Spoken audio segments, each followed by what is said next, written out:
باقی یہ مسئلے تو بادل کی طرح ہوتے ہیں. جہاز کی کھڑکی سے کبھی نیچے تیرتا بادل دیکھا ہے؟ اوپر سے دیکھو تو وہ کتنا بے ضرر لگتا ہے، مگر جو اس بادل تلے کھڑا ہوتا ہے نا، اس کا پورا آسمان بادل ڈھانپ لیتا ہے، اور وہ سمجھتا ہے کہ روشنی ختم ہو گئی اور دنیا تاریک ہو گئی. غم بھی ایسے ہی ہوتے ہیں. جب زندگی پہ چھاتے ہیں تو سب تاریک لگتا ہے، لیکن اگر تم اس زمین سے اوپر اٹھ کر آسمانوں سے پورا منظر دیکھو تو تم جانو گی کہ یہ تو ایک ننھا سا ٹکڑا ہے جو ابھی ہٹ جائے گا. اگر یہ سیاہ بادل زندگی پہ نہ چھائے نہ ہے تو ہماری زندگی میں رحمت کی کوئی بارش نہ ہو.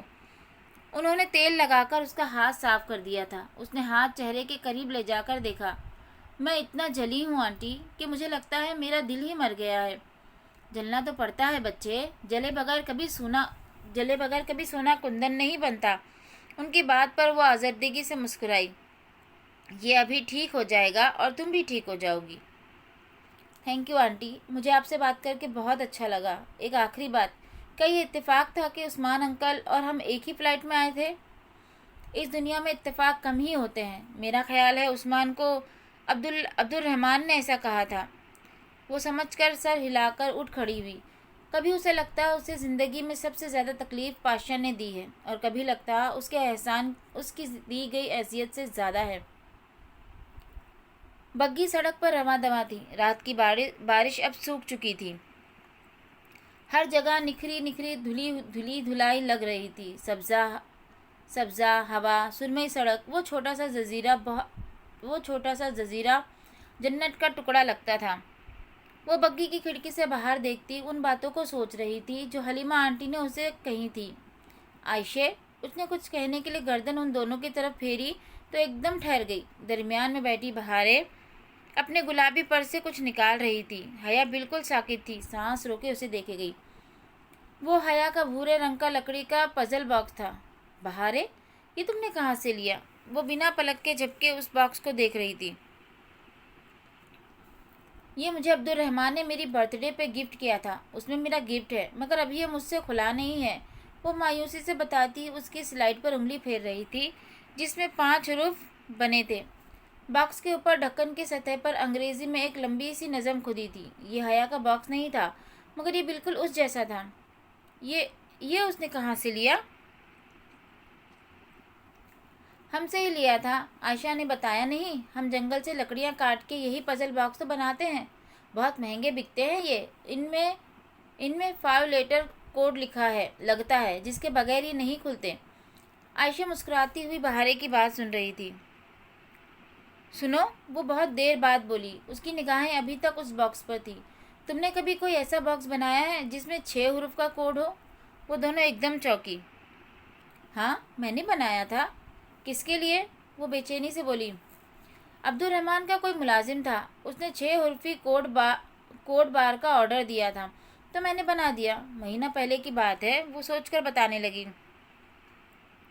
تو اس کا کوڈ تم نے ہی رکھا ہوگا. تمہیں وہ یاد ہے؟ یاد؟ عائشہ ذرا جھینپ کر ہنسی. 6 حروف کا کوئی لفظ ذہن میں نہیں آ رہا تھا تو میں نے اس کا کوڈ عائشہ رکھ دیا. عائشہ میں 6 حروف ہوتے ہیں نا. ترکچی میں عائشہ کو بھی ایسے لکھتے ہیں کیا؟ اس نے اچنبھے سے پوچھا.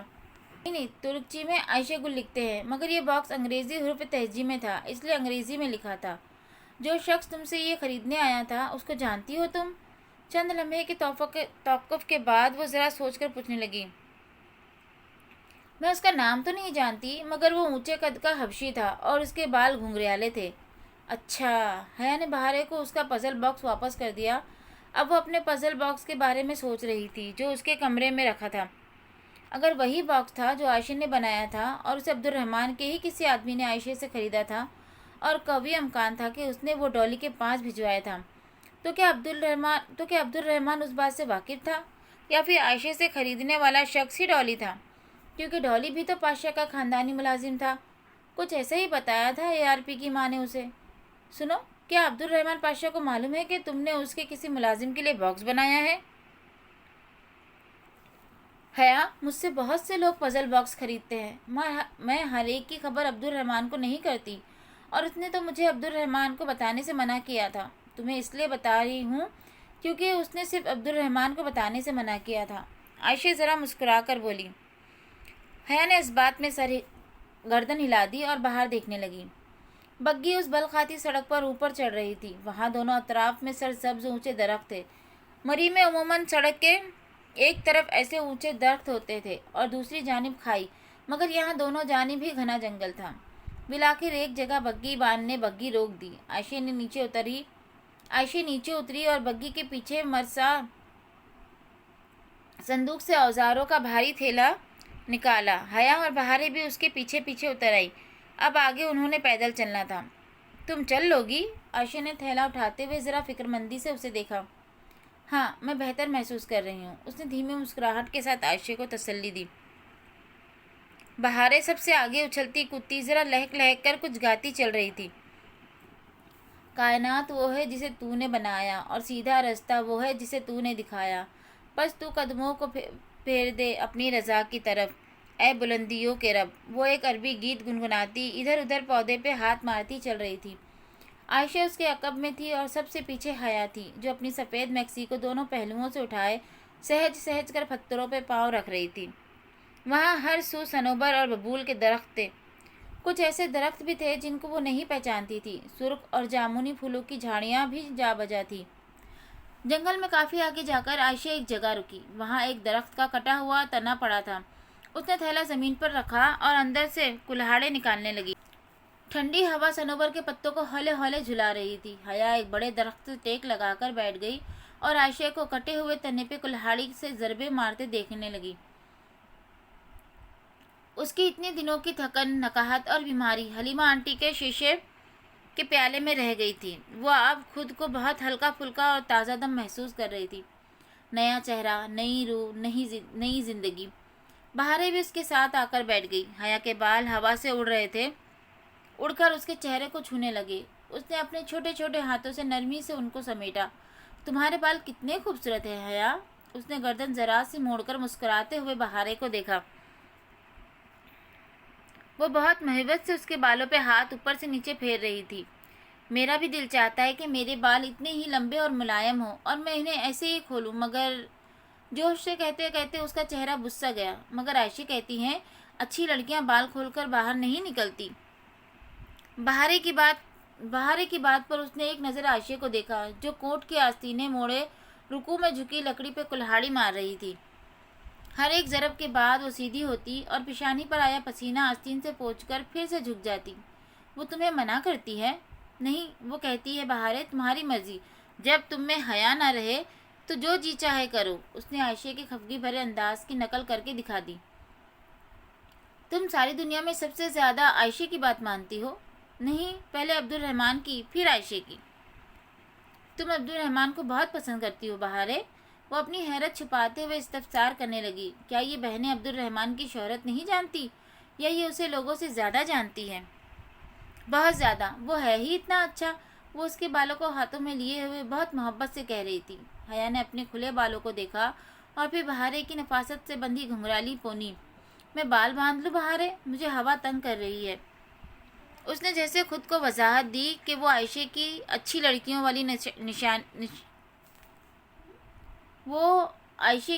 لڑکیوں والی نشانیوں کا اثر نہیں لے رہی، ہوا کی وجہ سے بال باندھنا چاہ رہی ہے۔ میں باندھوں؟ میرے پاس فالتو پونی ہے۔ اس نے اپنے گلابی پرس میں ہاتھ ڈال کر جھٹ سے ایک سرخ رنگ کا بینڈ نکالا۔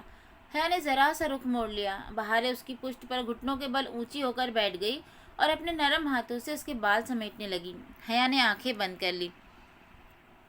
عثمانی سلطنت کی شہزادیاں تمہاری طرح خوبصورت ہوتی ہوں گی حیا، ہے نا؟ وہ نرمی سے اس کے بالوں میں انگلیاں چلاتی ان کی ایک ڈھیلی سی چوٹی بنا رہی تھی۔ بینڈ باندھ کر اس نے چوٹی حیا کے کندھے پر آگے کو ڈال دی۔ حیا نے اپنی موٹی سیاہ چوٹی پہ ہاتھ پھیرا اور گردن موڑ کر ممنونیت سے بہارے کو دیکھا۔ میری اماں کہتی ہیں کہ میں اتنی خوبصورت نہ لگتی اگر میں اپنی گرومنگ پہ اتنی محنت نہ کرتی۔ تمہارا اور عائشہ کا شکریہ، ورنہ یہ میرے بال نہ بچتے۔ دوست کس لیے ہوتے ہیں؟ بہارے نے مسکرا کر شانے اچکائے۔ اس نے اور عائشہ نے کن جوکھوں سے اس کے بالوں سے وہ ویکس اتاری تھی، یہ روداد بہارے اسے سنا چکی تھی۔ ویکس بال تب ضائع کرتی اگر کھینچ کر اتاری جاتی، جبکہ انہوں نے اس کو پگھلا کر نرم کر کے اتارا تھا۔ اچھا، اپنا پزل باکس دکھاؤ، میں اس کی پہلی دیکھوں۔ بہار گل نے سر ہلا کر بیگ سے باکس نکال کر اسے تھمایا۔ اس کا گلابی بیگ ایک زنبیل تھی جس میں ہر ایک چیز ہوتی تھی۔ بہارے، تم نے حیا کا گفٹ نہیں بنایا؟ عائشہ نے ہاتھ روک کر رکو میں جھکے جھکے سر اٹھا کر خفگی سے اپنی بہن کو دیکھا۔ او ہاں، میں ابھی آئی۔ بہارے ماتھے پہ ہاتھ مارتی اٹھی، بڑے تھیلے میں سے ایک خالی ٹوکری نکالی اور درختوں کے درمیان اچھلتی پھدکتی آگے بھاگ گئی۔ عائشہ واپس کام میں مصروف ہو گئی۔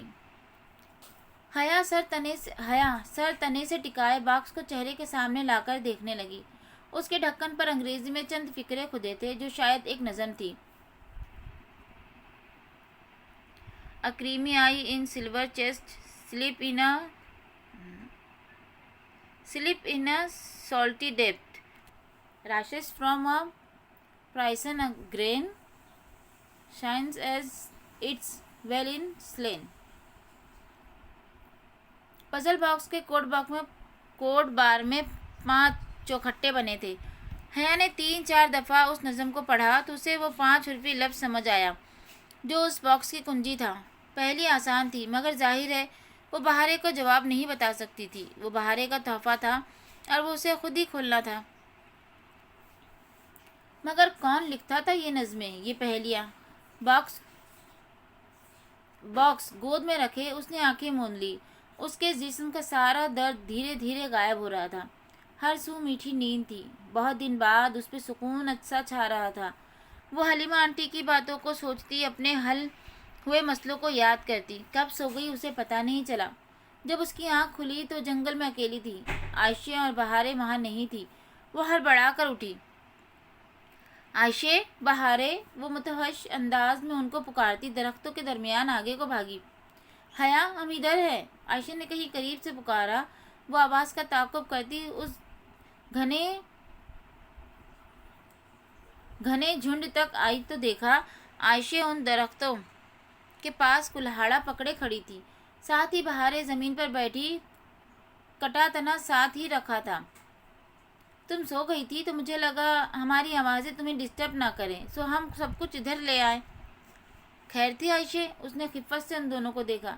تنا، لکڑیاں، اوزار، وہ ہر چیز بنا آواز پیدا کیے وہاں سے لے گئی تھی۔ وہ بھی صرف اس کے خیال سے۔ اسے ان دونوں پریوں کی طرح معصوم لڑکیوں پہ بے حد پیار آیا۔ تم بتاؤ، تمہاری طبیعت کیسی ہے؟ بہت بہتر۔ وہ بہارے کے ساتھ خشک گھاس پر بیٹھ گئی۔ بہارے کی گود میں سفید پھولوں کی لڑی تھی۔ وہ دونوں ہاتھوں میں ایک موٹی سبز ٹہنی پکڑے اس کے دونوں سرے ملا کر ان کو باندھ رہی تھی، یوں کہ وہ ایک گول سبز سا رنگ بن گیا تھا۔ تم کیا کر رہی ہو؟ تمہارا گفٹ بنا رہی ہوں۔ تمہیں پہلی سمجھ میں آئی؟ فوراً ہی آ گئی۔ بہت آسان تھی، اور کم از کم اس کے لیے اسے کسی فلاسفر کے گدھوں اور کتوں والی اقوال زرین نہیں پڑھنے پڑے تھے۔ عائشہ کی بھی سمجھ میں آ گئی تھی، مگر یہ مجھے نہیں بتاتی۔ ٹھیک کرتی ہوں، یہ تمہارا تحفہ ہے اور تمہیں خود نکالنا ہے۔ تحفہ خوشی کے لیے ہوتا ہے، اگر تم اسے خود بوجھ کر نکالو گی تو تمہیں اصلی خوشی ہوگی، ورنہ توڑ کر بھی نکال سکتی ہو، عائشہ نے کہا۔ عائشہ ٹھیک کہہ رہی ہے۔ ویسے یہ پہیلیاں کون لکھتا ہے؟ عبدالرحمن کے پاس ہر کام کے لیے بہت سے بندے ہوتے ہیں، اس نے کسی سے لکھوا لی ہوگی، بہارے نے شانے اچکا کر کہا۔ گویا عبدالرحمن سے بہت محبت و عقیدت کے باوجود اس کا خیال تھا کہ وہ اس نے خود نہیں لکھی تھی، تو پھر شاید ڈولی نے۔ بہارے بہت مہارت سے سفید پھولوں کی لڑی کو سبز ٹہنی پر لپیٹ رہی تھی، یہاں تک کہ سبز رنگ ایک سفید پھولدار حلقے میں تبدیل ہو گیا تو اس نے دونوں ہاتھوں سے وہ تاج حیا کے سر پر رکھا، بہارے گل اور عائشہ گل کی طرف سے۔ اس نے مسکراتے ہوئے سر پہ پہنے تاج کو چھوا۔ مری میں ایسے تاج بکثرت ملتے تھے، مگر ان میں سے کوئی بھی تاج اتنا خوبصورت نہ تھا، کوئی تاج اتنا خوبصورت ہو بھی نہیں سکتا تھا۔ بہارے اب پزل باکس اور سوئی دھاگے احتیاط سے اپنی گلابی زنبیل میں رکھ کر عائشہ کے ساتھ کام کروانے لگی۔ اس نے بھی اٹھنا چاہا، مگر عائشہ نے روک دیا۔ تم مہمان ہو اور تمہاری طبیعت بھی ٹھیک نہیں ہے، جب ٹھیک ہو جائے گی تو کروا لینا۔ پھر کام ختم کر کے بہارے نے چٹائی بچھائی اور بڑی باسکٹ سے پانی کی بوتل نکال کر حیا اور عائشہ کے ہاتھ دھلائے، پھر لنچ باکسز کھول کر چٹائی پہ رکھنے لگی۔ یہ تلی ہوئی مچھلی ہے، یہ سلاد ہے اور یہ مرغابی کا سالن ہے۔ کھانا ابھی تک گرم تھا اور اس کی خوشبو بہت اشتہا انگیز تھی۔ اسے یاد تھا شروع میں وہ اور ڈی جے ترک کھانے سے کتنی متنفر ہو گئی تھی، مگر چند ہی روز بعد ان کو ترک کھانے سے اچھا کوئی کھانا نہیں لگتا تھا۔ یوں سنسان جنگل میں درختوں کے بیچ میں زمین پر بیٹھے ٹھنڈی سی دوپہر میں وہ اس کا پہلا کھانا تھا۔ استنبول کی چہل پہل اور ہنگامہ خیز زندگی سے دور ایک تنہا جزیرے پہ، جہاں وہ خود کو فطرت سے زیادہ قریب محسوس کر رہی تھی۔ کھانا کھا کر چیزیں سمیٹ کر وہ لکڑیوں کے چھوٹے چھوٹے گھٹے سروں پر اٹھائے ڈھلان سے اتر کر واپس بگھی تک آ گئی۔ عائشہ نے کلہاڑی، لکڑیاں اور اوزار صندوق میں رکھے اور بگھی کو وہیں چھوڑ کر دوسری سمت چل پڑی۔ اس نے نہیں پوچھا تھا کہ اب وہ کدھر جا رہے ہیں، وہ خود کو ان دونوں بہنوں کے رحم و کرم پہ چھوڑ چکی تھی۔ پھر بھی عائشہ خود سے ہی بتانے لگی، اب ہم ساحل کی طرف جا رہے ہیں، مگر فائدہ کوئی نہیں ہے۔ اس کے ساتھ چلتی بہاریں نے ذرا خفگی سے سرگوشی کی۔ وہ جو دونوں پہلوؤں سے میکسی ذرا اٹھا کر چل رہی تھی ذرا چونکی۔ وہ کیوں؟ ہم سمندر پہ سیپ چننے جا رہے ہیں، مگر کوئی فائدہ نہیں ہے۔ میرے کسی سیپ سے موتی نہیں نکلتا اور عائشہ کی ہر سیپ سے موتی نکلتا ہے۔ عبد الرحمن کہتا ہے عائشہ کے سیپ سے موتی اس لیے نکلتے ہیں کیونکہ وہ ہمیشہ سچ بولتی ہے۔ نہیں، یہ کوئی پیمانہ نہیں ہے۔ بہارے کے سیپ سے موتی اس لیے نہیں نکلتے کیونکہ بہارے ہمیشہ اللہ سے برا گمان رکھتی ہے۔ جس دن بہارے اچھا گمان رکھے گی اس دن موتی نکل آئیں گے، اور ایک دفعہ تو موتی نکلا بھی تھا۔ آگے چلتی عائشہ نے گردن موڑے بغیر کہا۔ اس کی آخری بات پہ حیا نے سوالیہ نگاہوں سے بہارے کو دیکھا تو بہارے نے اس بات میں گردن ہلا دی۔ ہاں، بس ایک ہی دفعہ موتی نکلا تھا، سفید موتی، اور وہ بہت خوبصورت تھا۔ میں نے وہ عبد الرحمن کو گفٹ کر دیا۔ وہ اس کا کیا کرے گا؟ تم اپنے پاس رکھتی نا۔ جواباً بہارے نے ملال بھری تم نہیں سمجھ سکتی والی نظروں سے اسے دیکھا اور سر جھٹکا۔ چلیے جی، ایپیسوڈ یہاں پہ ختم ہوتی ہے۔ اگر آپ میرے چینل پہ نئے ہیں تو سبسکرائب کر دیجیے گا، اور اگر آپ کو ایپیسوڈ اچھی لگی تو لائک بھی کر دیجیے گا، اور زیادہ اچھی لگی تو شیئر بھی کر دیجیے گا اور کمنٹ بھی کر دیجیے گا۔ ٹھیک ہے، چلیے پھر ملتے ہیں اگلے ایپیسوڈ میں، تب تک کے لیے اللہ حافظ۔